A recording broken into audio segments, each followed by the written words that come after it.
Welcome to the Sharon Cliff podcast. This podcast shares the tips, tricks, learnings, and lessons to connect self, mind, body, spirit, and passion. I'm a curious entrepreneur, intuitive coach, mentor, wife, and mum to 4 amazing humans who enjoys living life on my terms. Turn up the volume, let's do this. Welcome back to the Sharon Cliff podcast. Now, today's episode, I'm going to share my 5 secrets to make traveling stress-free. Now, these secrets are going to be interchangeable between business travel and personal travel.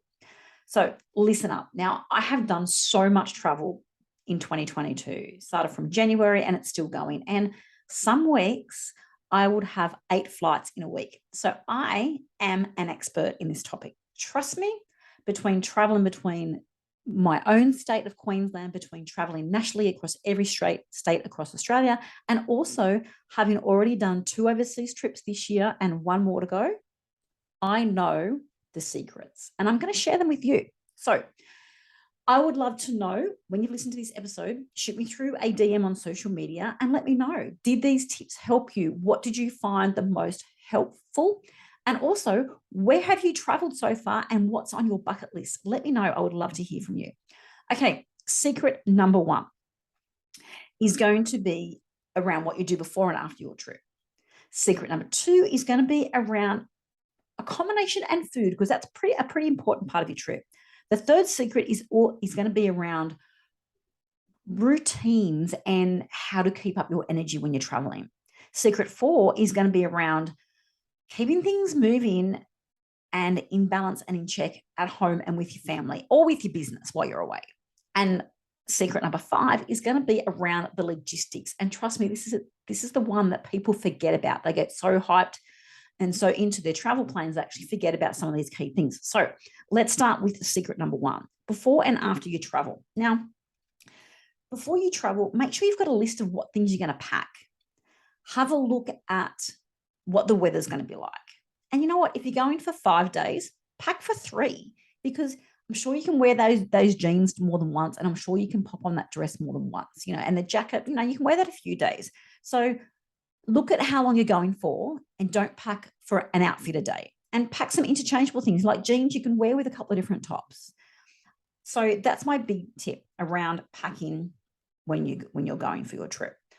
Also, when you make a list, it makes it easy, because then you can just say, yep, I've done that, and you're not going to forget anything. The other thing you want to think about is what kind of visas, or like if you're traveling overseas, what kind of visas or passport or entry requirements or declarations you need before you go. So don't do that on the day. Do a bit of planning here so you make sure that you've got all that done, so you're not getting to the airport and going, oh, I don't have that certificate, or I don't have that declaration done, or I don't have that insurance. Have that on your list, your travel list. So, I spoke about a packing list, but also have this travel list. The other thing you want to have a look at is what bills are going to be due while you're away. Get them paid before you go, or set them up on an automatic payment, so you don't have to worry about what's due while you're away. The other thing you want to do is grocery shop. So, you always let your groceries run down when you're going to go away, unless you're still going to have family at home. But think about groceries. So, that if you're going to get back on Monday morning, have a grocery shop delivered to your house a couple of hours after you're due home, or later on that day, or have the direct-to-boot shopping done, so that when you get back, you get organized, you can duck back and just pick up your groceries and you're done. Because you know what? We always get back and we go, oh, I've got to do the dreaded shopping. So arrange that before you go. The other thing you want to make sure you do is look at what home or business tasks need to be done while you're away, and start to look at, okay, well, who can I delegate that to, or what can be done before I go, or what can wait till I come back. That's important. You don't want to be leaving things to the last minute. If you're flying at 6 o'clock tomorrow morning and at 10 o'clock tonight, you're still trying to pack and work out all the stuff you've got to do and working through a list. You're going to be stressed before you start your holiday or your business trip. And you don't want to do that. You want to make sure the day of travel, you've got everything organized, everything's planned, and you can relax on the day that you've got to travel, because travel is stressful enough without adding extra stress to it. I know you're nodding with me. The other thing that you want to do is clean. And I know that's the last thing you want to do, but you know what? When you come back from holidays, you don't want to then come home and have to clean your house. I would love to make sure that my house is all clean before I go away. Even if I'm going away for business and my family's still going to be here, I want to make sure that all my washing's done, my ironing's done, and my house is clean. So I know that I can go away and everything's clean. And then when I come back, I haven't got to think, oh, I've got to do that cleaning before I come back, because you're already going to come back and have lots of things to do and, things to unpack and washing to do and all that sort of stuff. You don't want to add cleaning to it as well. So that's my other tip. The other thing is making sure that, if you want to go away looking your best self with your hair done and nails done, all that sort of stuff, book that in before you go. Or if you know that you're going to have a bit of downtime while you're away, you don't mind spending time getting your hair and nails done while you're away, then do that then. So just some of those last minute things about, if there's suitcases that are looking a bit crappy, do you need to go and buy a new one before you go? Do you need to book in any appointments? Get all that stuff done before you go so that you're not having to rush last minute. Okay, secret number 2, when it comes to accommodation and food, this is key to planning. Now, I've just been on a 2-week holiday with my mum and daughter through New Zealand, and the accommodation and the food part of it was key to our trip. Took so much stress out of it because I was organized before I went. Now, when I looked at the accommodation, I looked at, okay, there's 3 of us. We're going to be doing a trip away, 11 nights with the 3 of us. We need accommodation that's going to suit us to have some extra space, so make sure we've got a living room. So not staying in hotel rooms, staying in apartments or in houses. And a lot of the times they were cheaper than hotel rooms or getting 2 hotel rooms. So looking at accommodation, what type do you need? If it's just the 2 of you, you just need a room. If you're going somewhere where you think, I really want a view, so that hotel will book a balcony or will book somewhere that's on the ocean or that's got a view of the lake. Really think about your accommodation and what kind of purpose and how long you're going to be there. Like if you're going somewhere, you're only going to rock up there at 6 o'clock at night and you're leaving at, 8 or 9 the next morning. You don't need a fancy place. You just need something basic. But if you know that you're going to spend 3 days in a place or 7 nights in accommodation, make it a bit nicer. If you're going to spend, 3 nights or more, have somewhere that has a kitchen and a laundry so you can get some washing done, or so you can do some of your meals. Like we like to prepare our own breakfast. When we're doing, day trips and things, we always have a frozen water bottle that we use as an ice pack. And then, we'll pack some snacks, we'll cut up some fruit, or we might make some sandwiches and take them so that we're not feeling like we're eating out the entire time. So that's the great thing, whether you've got a kitchen or a kitchenette, or you might just have like a little bar fridge in your room, having things like the fruit cut up or having the frozen water bottles so that you can pack some sandwiches and not feel like that you're eating out all the time or that you're spending lots of money because you're eating out all the time. That's some great tips around, accommodation. And be savvy with accommodation too, because, compare what you've got on booking.com compared to Airbnb or Stays. Really can compare across the different platforms. And also a lot of them, have free cancellation. So that's always good too if you want to change your mind or change things around. I always pretty much book on booking.com, whether it's for personal or for work, and make sure that, I've got something that I can tweak the dates if I need to, if things move around, particularly with my work, the dates often move around.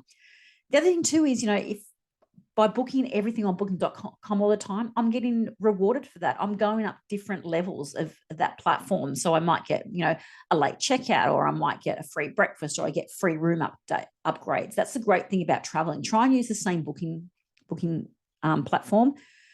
And also with the food side of it, what I did for New Zealand was I went on TripAdvisor and looked at, different types of restaurants in all the areas we were going to stay, and looked at reviews.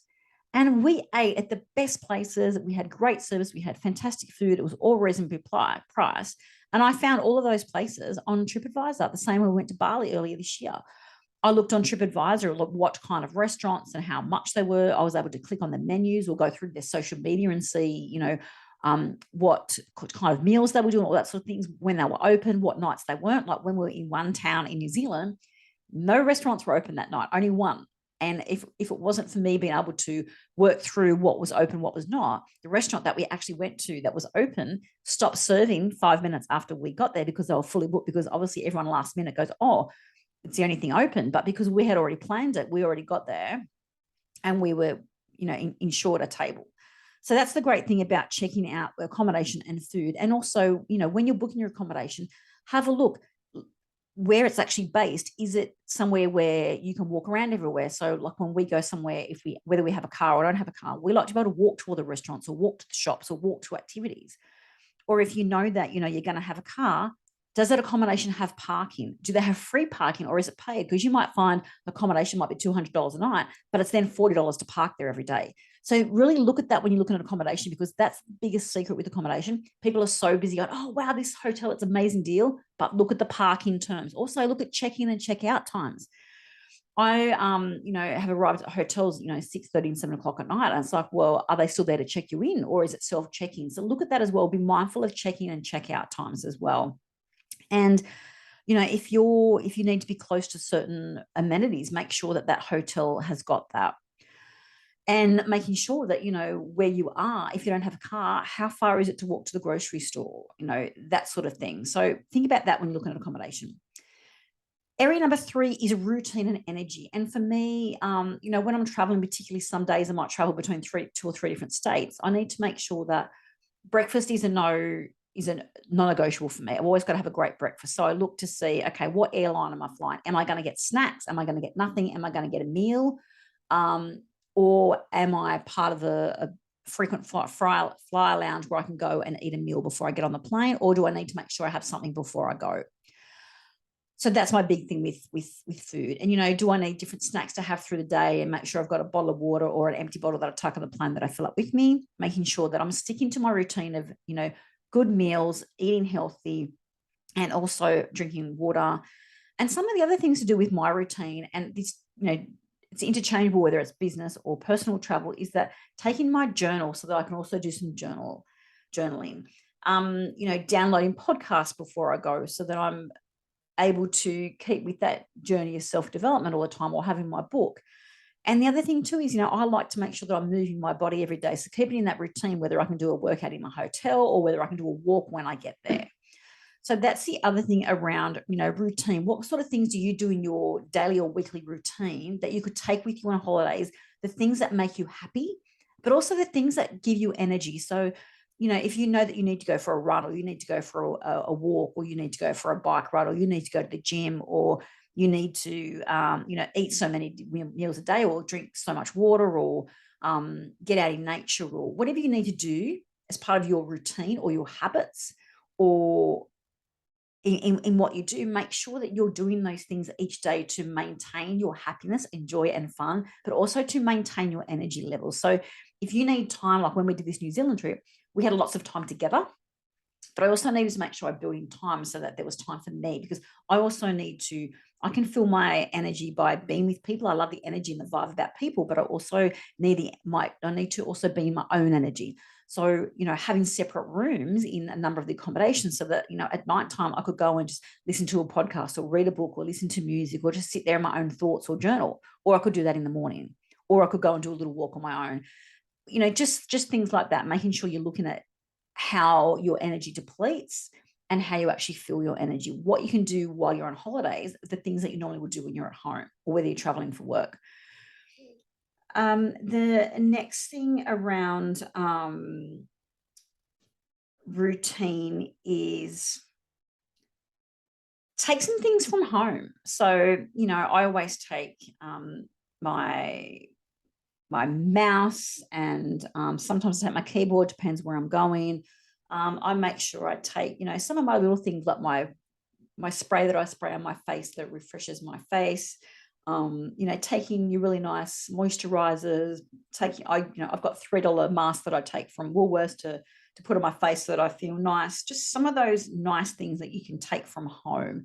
If there's certain things that remind you of home, take those, take photos, etc. If there's a certain drink bottle or a pen, take that so you're reminded of home as well. And make sure that, if there's certain times of the day where you need to do certain things or take tablets or anything like that, practices or do exercises, make sure that you build that into your travel plans as well. So you know that you need to be on certain meetings, or that you need to be taking tablets at certain times or doing things at certain times. Make sure you build that in and look at the time differences as well. And that's another great thing to think about when you're away, is that with the time differences, try and stay similar to your normal home time zone. So like in New Zealand, they were 3 hours ahead of Brisbane. So we tried to still, go to bed when it was sort of our times and get up at our times rather than changing time zones, because it just sort of messes with your body clock. So just be mindful of time zone changes as well when you're doing your travel. And the next one is all around home and family. So secrets to travel with home and family. So this is sort of two parts. So firstly, if you're traveling with family, it's making sure that you're looking at what everyone's needs are, what everyone's types of personality styles are. So as I said, when we're in New Zealand, we needed to make sure we had places where we did have spaces where we had our own room. In some parts we didn't, like my daughter and I would share, and my mum would be in a separate room. Other times we all had our own room. So just sort of knowing that, who needs to eat breakfast, who doesn't, who likes what kind of foods, just trying to take in everyone's sort of personalities and what people like and what people don't like. So just trying to think about that when you're planning it.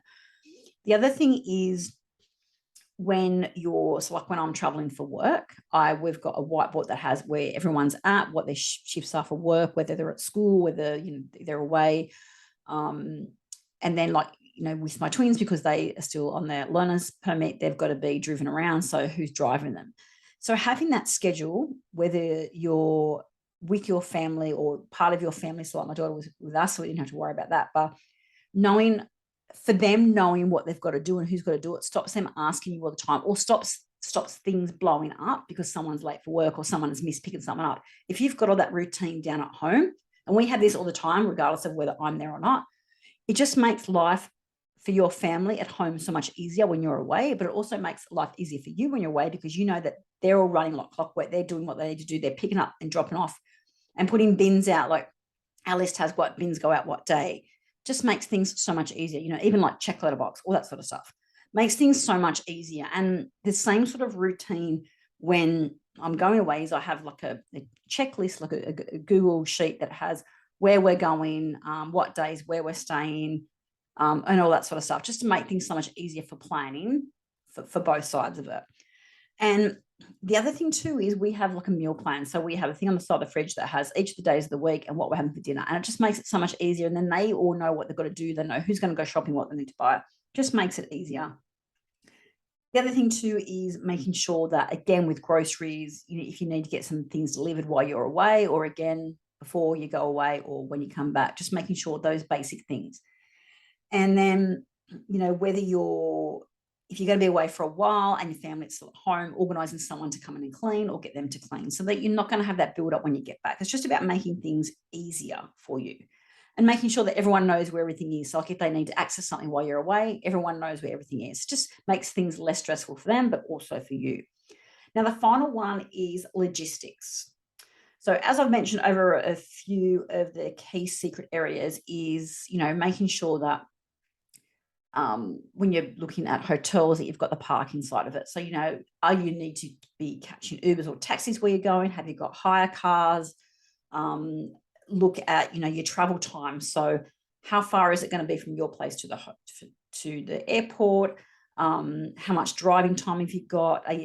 Add some extra times in. Have you got layovers in different states? Have you got to watch what times connecting flights are? If you've got to check into hotels remotely, or whether you get to actually check in reception, again, checking those check-in times. Also with logistics, looking at, if you're hiring a car, I always take my charger so I can plug it in, because I've always got my maps going, and I've always got my air vent phone holder so I can stick that on the cars wherever I go. So that's always in my travel bag. And a great secret, when I was in New Zealand, I wanted to change to a local SIM card. I didn't take the tool to actually open my SIM card. And so trying to traipse around somewhere, trying to find it. So that's a great tip. Put a SIM card tool in your bag if you are wanting to change SIM cards in a local country. So yeah, things like that, making sure you've got chargers. So, in your handheld luggage, making sure you've got chargers and computers and that sort of stuff, and anything that you need to have on hand, because if your luggage gets lost, at least you've got the main things in your carry-on. And we've all now got the Apple tags, so we always know where our bags are. The other thing around logistics is making sure that, you know how you're going to get to and from the airport. are you getting a lift? Like when we went to New Zealand beforehand, we went to Sydney and we were leaving at like 4:00 in the morning. There's no Ubers around at that time. So just making sure that you've either pre-booked something or you've got someone giving you a lift. And also, again, making sure that you've got all your declarations and visas and any important documentation that you need to travel. And the big thing is too, with the travel times, is also across different time zones. So just making sure that the travel plans you're doing is in the time zone of the destination where you're going as well. So that's a great thing with logistics. And what I do for my logistics as well is make sure that I know what airline I'm flying with, whether I'm going to get meals, whether I have baggage included, whether when I get to my hotel, who I've booked it for, if I've paid, or whether I need to pay when I check in. And we'll just look at the different types of accommodation, and then always making sure that, on my spreadsheet, I always have, check in, check out, who I've booked with, what's paid, what's not. If we've booked any activities, so when we went on the train in New Zealand, I had that we'd booked it, who we'd booked it for. I had a link to the booking. I have everything to do with all the confirmations all in a separate file. So New Zealand had everything around New Zealand. Flights, accommodation, all of my train trip, restaurants that I'd booked, everything is all in there. So straight away I've got it. And so what I do for logistics as well is make sure that, okay, so today today we've got our travel. Tonight we're looking at tomorrow. So tomorrow we know, okay, we need to be at the airport, or we need to drive to this location. It's going to take this amount of time. So we need to get up at this time. So that the night before, everyone's communicated to, when you're traveling on a group, whether it's work or home or leisure, everyone knows what they've got for the next day. So how long we've got to drive, whether we've got a train trip or a gondola ride, or whether we're catching a flight. Everyone knows what they've got to do the next day, and everyone knows what time they've got to get up, whether they have to repack or whatever they've got to do. Just making sure that whatever you're doing, you're prepping for the next day as well. Just making things easier for the next day.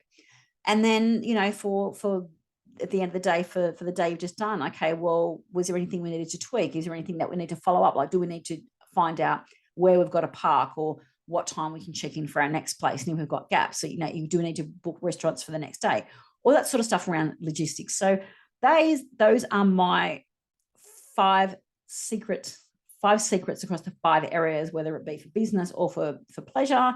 I hope you have enjoyed them. And I would love to know what you thought of my travel secrets, and also, what helped you and where have you traveled to this year, and also what is on your bucket list. So I'm off to Bali in 2 weeks with the family, and I'll be using all of these tips, and also my bucket list. So the only thing left on my bucket list, apart from redoing my Europe trip that was booked in 2020, is Japan. So Japan will be next on my bucket list. Europe will be in another few years, because that's a massive trip to try and do still in this sort of climate. So yes, Japan is next on my bucket list. So let me know. And if you've loved this episode, please leave a review. Make sure you share it with anyone that is a frequent traveler, or anyone who is a new traveler or hasn't traveled for a while. If these tips are going to be helpful for them, also share this episode with them.